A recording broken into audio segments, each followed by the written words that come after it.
Hi, this is Matt Baker. Today I'm going to show you our latest wall chart, which is a timeline of the Bible. Now, this is not a timeline of the events described in the Bible, it's a timeline of the Bible itself.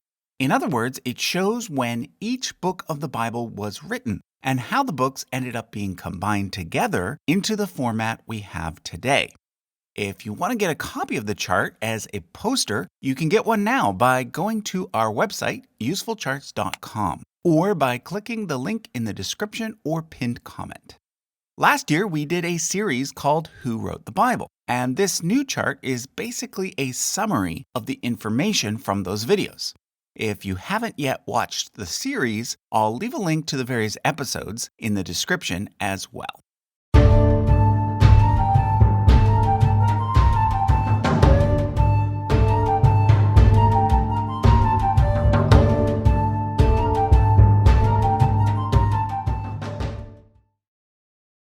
Okay, so the timeline starts with the year 931 BCE, which is one of the most important dates in biblical chronology. That's the year that King Solomon supposedly died, and therefore the year that the ancient Israelites split into two kingdoms, the kingdom of Israel in the north and the kingdom of Judah in the south. However, for historians, the year 931 BCE represents the start of verifiable Bible history. Everything before 931, from the reigns of David and Solomon all the way back to figures like Moses, Abraham, and Noah, are considered to fall within the realm of mythology and legend, whereas everything after 931 is generally set within a historical context. If you want to learn about the chronology that the Bible uses for the events that supposedly occurred before 931, I suggest you watch our video on biblical chronology, which I'll link to in the description. Okay, so like I said, this chart starts when there were two Israelite kingdoms, Israel and Judah. Now, like most societies, these two kingdoms had origin stories that had likely been passed down orally for many generations. And the interesting thing is that it seems like the ancient Israelites had two very distinct origin stories. One that centered on Moses and an arrival from Egypt, and one that centered on Abraham and an arrival from Mesopotamia. Now, obviously, these two origin stories were later combined into a single narrative, but originally they were probably two different accounts of where the Israelites came from. So why did they have two accounts? Well, it's possible that one, probably the Moses one, was more popular in the north, and the other one, the Abraham one, was more popular in the south. Or it could have been more to do with different social classes. Either way, it probably relates to the fact that the ancient Israelites were originally a confederation of many tribes that eventually became more and more unified. Now, in addition to their origin stories, the Israelites also had some very old poetry and hymns that were passed down. One of these was the Song of Deborah, now found in Judges chapter 5. That particular part of Scripture very likely represents the oldest verses in the entire Bible. However, when it comes to the oldest complete book of the Bible, that distinction probably belongs to Amos. Just prior to the destruction of the northern kingdom by the Assyrians, we get several prophets who wrote warnings to the people. So, in addition to Amos, we also get Hosea and Micah, and most importantly, Isaiah. Although keep in mind that only the first 39 chapters of Isaiah were likely written by the original Isaiah, the rest being added much later. Also around this time, there were several books written that are now lost. For example, the Bible mentions a work called the Book of Jasher, as well as the Chronicles of the Kings of Israel and the Chronicles of the Kings of Judah. There were also very likely stories about King David, either told orally or written down in books that are now missing. Sometime during the reign of King Josiah, all of these materials were used to create what is now known as the books of Joshua, Judges, Samuel, and Kings. The team of authors who put together these books are usually referred to as the Deuteronomists, because they also put together the book of Deuteronomy, which took the Moses story and combined it with a law code. So, taken together, Deuteronomy plus Joshua through Kings represented the entire history of the Israelite people, from their arrival in Canaan to King Josiah. And it interpreted that history based on the law code given at the beginning, which focused primarily on the worship of only one God. Now, shortly after the reign of King Josiah, Judah ended up being conquered by the Babylonians, which led to its elites being exiled to Babylon. This is why the chart mentions a DTR1 and then a DTR2.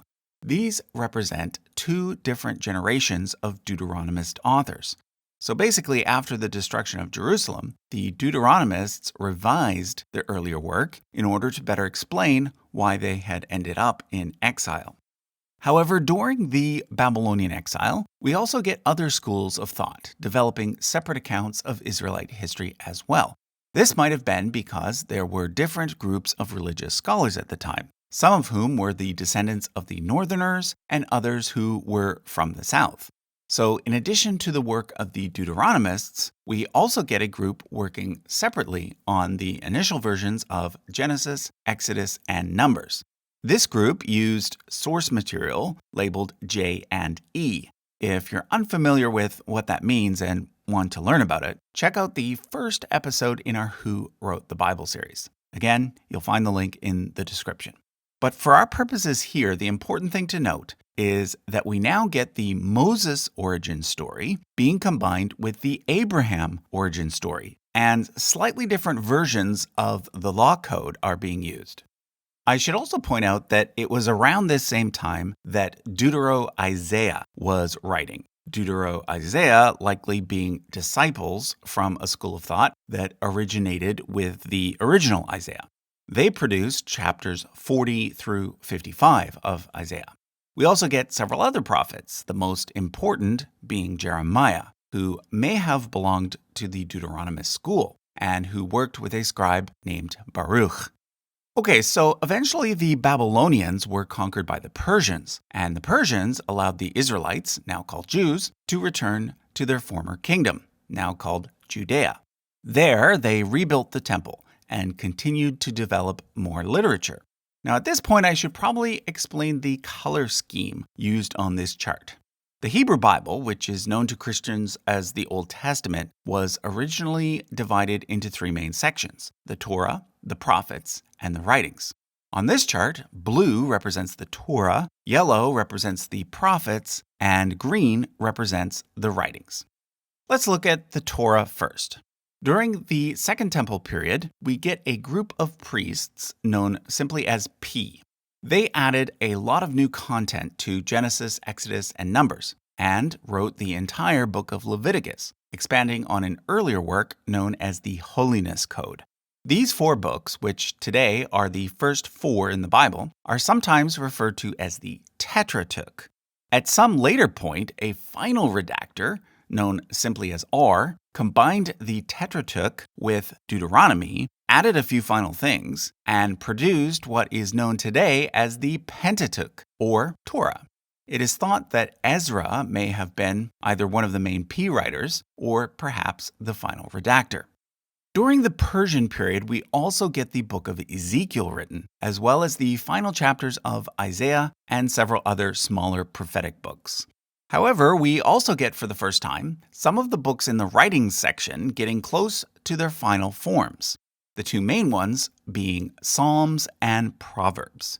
Many of the Psalms were based on temple liturgies that go back to Israel's monarchy period, and many of the Proverbs are based on wisdom literature that also goes back to earlier times. The Persians, of course, were eventually replaced by the Greeks, and it was during the Greek period that the final books of the Hebrew Bible were written. These include Ezra, Nehemiah, and Chronicles, which were all probably written by the same team of authors and designed to be a new history of the Israelites, covering everything from creation to the construction of the Second Temple. We also get Esther and Daniel, Daniel being the last book to be written. However, the most important development to occur during the Greek period was the production of the Septuagint, a Greek translation of the Torah, which during the subsequent Hasmonean period also came to include the rest of the Hebrew Bible as well. It was also during the Hasmonean period, when Judea enjoyed a brief period of independence, that most of the Dead Sea Scrolls were created and that most of the apocryphal books were written. Okay, so that takes care of the Hebrew Bible, or Old Testament. We then get the arrival of Jesus on the scene, followed by the development of the New Testament. And the earliest books in the New Testament are actually not the Gospels, but the Pauline epistles. More specifically, the 7 Pauline epistles that are almost universally considered to be genuine. These include Romans, 1st and 2nd Corinthians, Galatians, Philippians, 1st Thessalonians, and Philemon. We then get the Gospel of Mark, almost universally considered to be the earliest of the 4 Gospels. It was written right around the time that the Second Temple was destroyed, which was in 70 CE. Matthew and Luke almost certainly used Mark as a source, and then John was written last as a completely independent account. That was around 100 CE, which was also approximately when the rest of the Pauline epistles were written, as well as the general epistles and Revelation. All of these being written by anonymous writers, but usually claimed to be written by someone well known, like Paul, Peter, or John. Okay, from here, this chart shows some of the oldest manuscripts of the Bible that are still in existence. Of course, the oldest copies of the Hebrew Bible are the Dead Sea Scrolls, which I mentioned earlier. But when it comes to the New Testament, the earliest manuscript we have is Papyrus 52, a tiny page from the Gospel of John that was likely created just a few decades after the original. We then get Papyri 46 and 66, representing the earliest complete books of the New Testament still in existence. Papyrus 46 being the oldest copy of the Pauline epistles, and Papyrus 66 being the oldest complete gospel. As for the oldest existing copy of the entire Bible, that would be Codex Vaticanus, written in Greek and dating to around 350 CE. It contains the Septuagint as well as all of the books from the New Testament. From this point forward, we also get some of the earliest manuscripts of the Bible in other languages as well, such as Coptic, Latin, Syriac, Ethiopic, and Gothic. Ironically, besides the Dead Sea Scrolls, which are incomplete, the oldest copy we have of the Old Testament in the original Hebrew comes from much later. That's the Masoretic text, which dates to around 1000 CE. Okay, so that was a very quick overview of when the various parts of the Bible were written. If you want to dive deeper into this topic, I again suggest you check out the links in the description to the various episodes from our Who Wrote the Bible series. And don't forget, if you want to buy a copy of this chart as a poster, you can head over to usefulcharts.com right now. Thanks for watching.